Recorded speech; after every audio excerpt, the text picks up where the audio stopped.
The Prophet ﷺ instructed us not to keep our feet too far apart. He ﷺ also instructed us not to keep our feet too close together. Rather, we should keep our feet in a natural shoulder width stance. I intend to pray Maghrib prayer, 3 rak'ah, Fard prayer, facing the Qibla, in my house. The intention is from the actions of the heart. Pronouncing it on your tongue is innovation. Touching your ear during the takbir is something the Prophet never did. This is incorrect. The Prophet ﷺ pointed his palms towards the Qibla. The Prophet ﷺ would raise his hands towards the level of his shoulders or the level of his head. The Prophet Muhammad ﷺ said, the people who lift their eyes towards the sky in prayer should avoid it, lest their eyes not return back to them. Your eyes should look on the place of prostration. This is incorrect. Your arms should not grasp your thighs in ruku'. Neither should your arms grasp your shins. The correct position is to grasp your kneecaps with your arms slightly bent.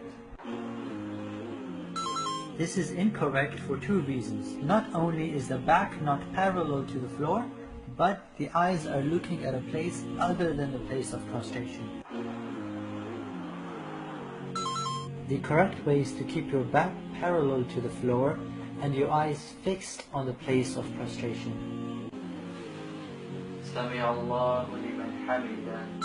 This is incorrect because I recited Sami Allahu liman hamida once I was in the upright position. Rather, I should recite it as I'm going up towards the upright position. Sami Allahu liman hamida. The Sami Allahu liman hamida was said between the ruku' position and the upright position while going towards the upright position.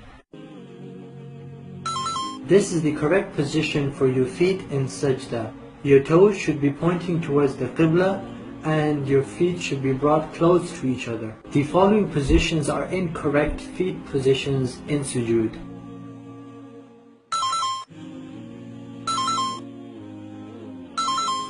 The following positions are incorrect feet positions in sujood.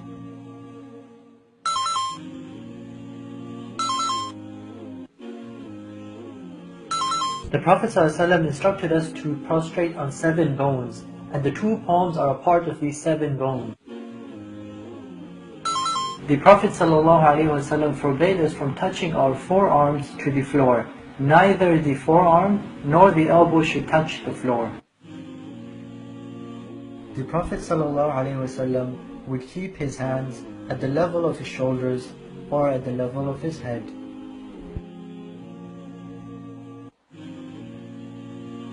These 2 places need to have a gap between them. The only time this position is allowed is if the place you're praying in is packed, such as the masjid, and you don't have enough space. On the other hand, these 2 angles shouldn't be too large that you are almost about to become flat on the floor. These are some incorrect positions of the feet in Jalsa. This is incorrect, and this is incorrect, and this is also incorrect. The correct position is with your left foot under your body and your right foot upright as seen in the picture, with your toes facing towards the Qibla. This kind of tashahhud is not from the Sunnah of the Prophet. Also, moving your finger around in a circle is incorrect. The correct way to move your finger in tashahhud is to vibrate your finger up and down, like such. Or you can also keep your finger still. Bobbing your head while doing taslim is incorrect. Shifting your body away from the Qibla during your taslim is incorrect. This way of doing taslim is also incorrect. This is the correct way and timing to do the taslim. You should recite the words as you're turning your head. Assalamu alaikum wa rahmatullah. Assalamu alaikum wa rahmatullah. Doing dhikr in this form after the salah is a form of bid'ah. There is no evidence to suggest that the Prophet ﷺ did his dhikr in this way.